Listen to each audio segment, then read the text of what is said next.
Baik, Assalamualaikum warahmatullahi wabarakatuh. Perkenalkan nama saya dari Olivia, berasal dari kelas Delta. Sebelumnya izinkan saya membuat presentasi tentang kebugaran jasmani. Sebelumnya izin share screen ya.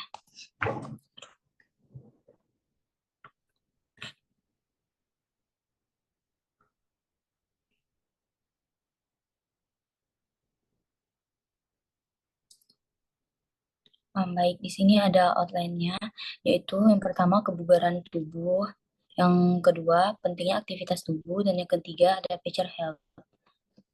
Selanjutnya.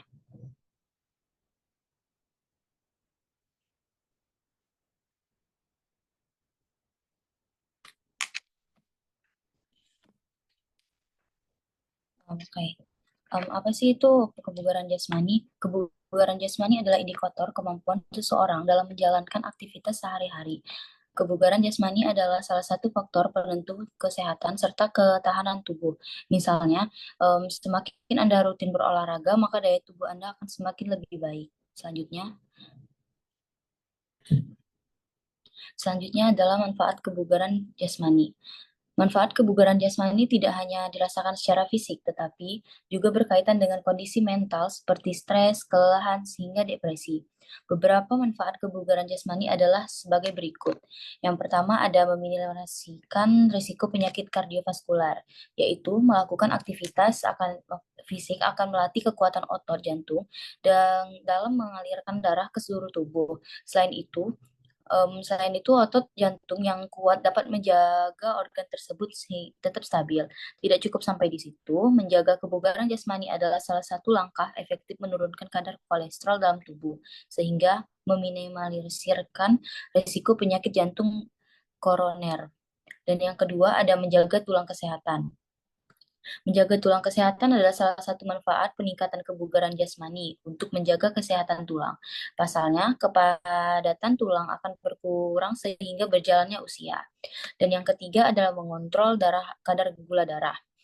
Selain mengontrol kolesterol, menjaga kebugaran jasmani juga dapat membantu tubuh mengontrol gula darah untuk mencegah terjadinya diabetes. Saat berolahraga, sel tubuh akan mengambil beberapa kadar gula yang ada terjadi sebagai sumber energi. Dengan begitu, kadar gula darah akan lebih stabil. Yang keempat, ada mencegah stres dan depresi. Tidak hanya berpengaruh secara fisik, namun menjaga kebugaran jasmani adalah langkah yang diperlukan untuk mengurangi stres dan depresi.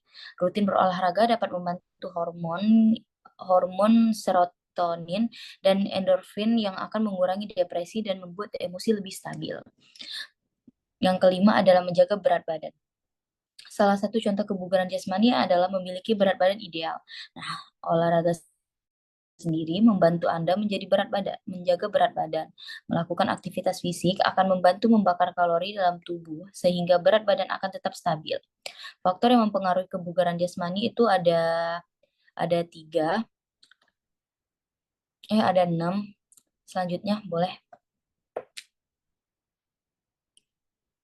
Ada 6, yaitu yang pertama ada umur. Usia bisa mempengaruhi hampir semua komponen dalam kebugaran jasmani. Masing-masing tingkat umur memiliki tingkat kebugaran jasmani yang beragam. 25 sampai 30 tahun. Kemudian akan terjadi penurunan kapasitas fungsional dari seluruh organ tubuh sekitar 0,81 sampai 1%. Yang kedua ada jenis kelamin. Biasanya tingkat kebugaran jasmani pria lebih baik daripada wanita karena pria lebih banyak melakukan aktivitas. Ketika usia pubertas, kebugaran jasmani laki-laki hampir sama dengan perempuan. Akan tetapi setelah usia pubertas, laki-laki akan mempunyai tingkat kebugaran jasmani lebih besar daripada wanita. Yang ketiga ada makanan.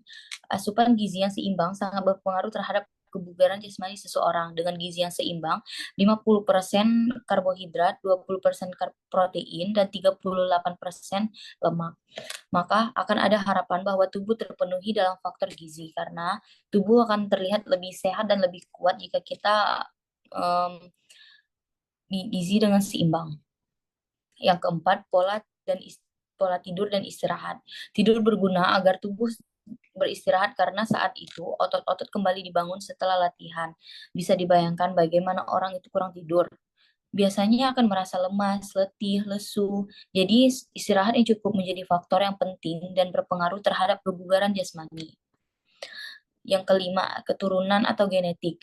Faktor keturunan ini berpengaruh terhadap kapasitas jantung, perut, dan postur tubuh, sel darah, obesitas, dan serat atas. Sifat genetik dalam diri seseorang akan berpengaruh terhadap kemampuan-kemampuan tubuh seperti kecapean, kelenturan, keseimbangan, dan lain sebagainya.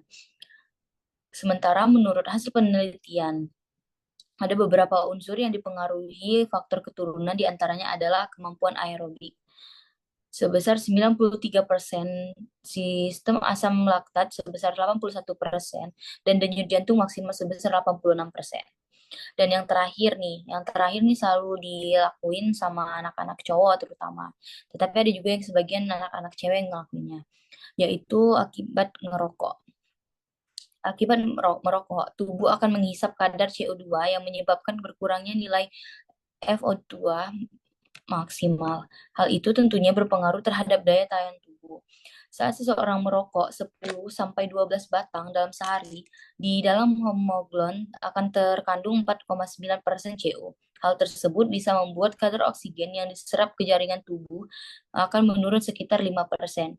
Jadi bisa kalian bayangin jika kalian merokok dalam satu hari itu ada sebungkus lebih dari 10, berarti jaringan tubuh akan menurun sekitar lebih dari 10%. Selain itu, menurut penelitian, nikotin, Perkins, dan Zeton dalam rokok bisa mengurangi energi dan nafsu makan. Selanjutnya, selanjutnya adalah pentingnya aktivitas fisik. Rutin olahraga dan melakukan aktivitas fisik secara tiap hari adalah salah satu fondasi dari gaya hidup sehat.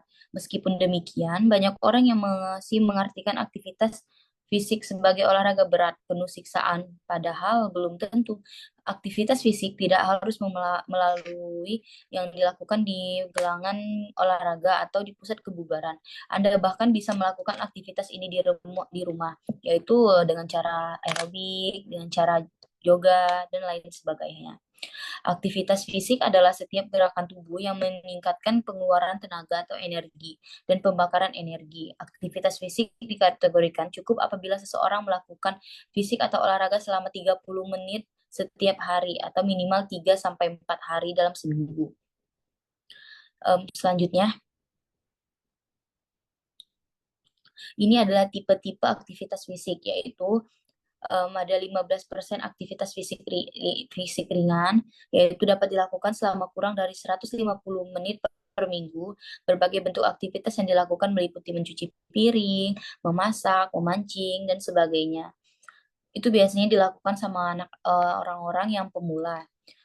Yang kedua ada 30%, yaitu aktivitas fisik sedang yang dapat dilakukan sekitar 150 menit setiap minggunya. Bentuk aktivitas yang dapat dilakukan seperti naik turun tangga, bersepeda, berkebun, dan lainnya.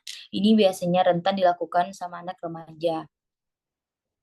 Aktivitas berat yaitu 55% aktivitas berat, yaitu jenis aktivitas fisik ini dapat dilakukan lebih dari 300 menit per minggu. Beberapa bentuk aktivitas yang dapat dilakukan meliputi sepak bola, mencangkul, dan gunung.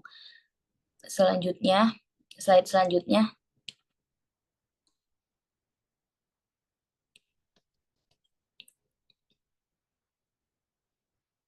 Slide selanjutnya ada manfaat manfaat fisik.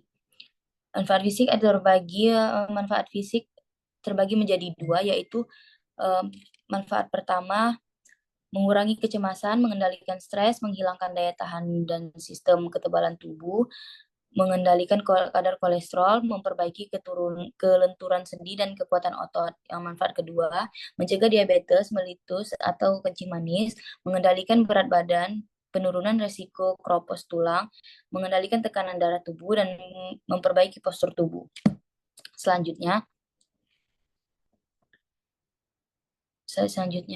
Pager Healthy. Pager Healthy adalah penghitung langkah, tidak hanya menghitung langkah. Pager Healthy bisa melacak segala aktivitas olahraga. Aplikasi penghitung langkah kaki ini fiturnya mudah dipahami dan digunakan. Selanjutnya. Baik, terima kasih.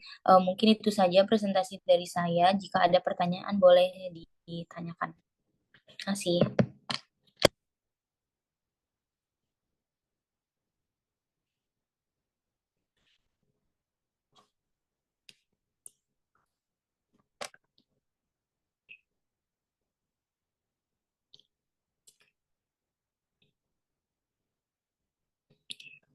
Jika ada yang ingin bertanya boleh ya.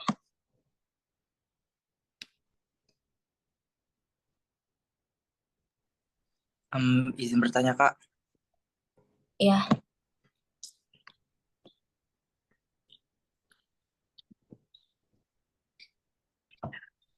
Ini kan seharinya kuliah dari pagi sampai sore ini TPA wow. Ini kita kan sehari-harinya kan kuliah dari pagi sampai sore tuh.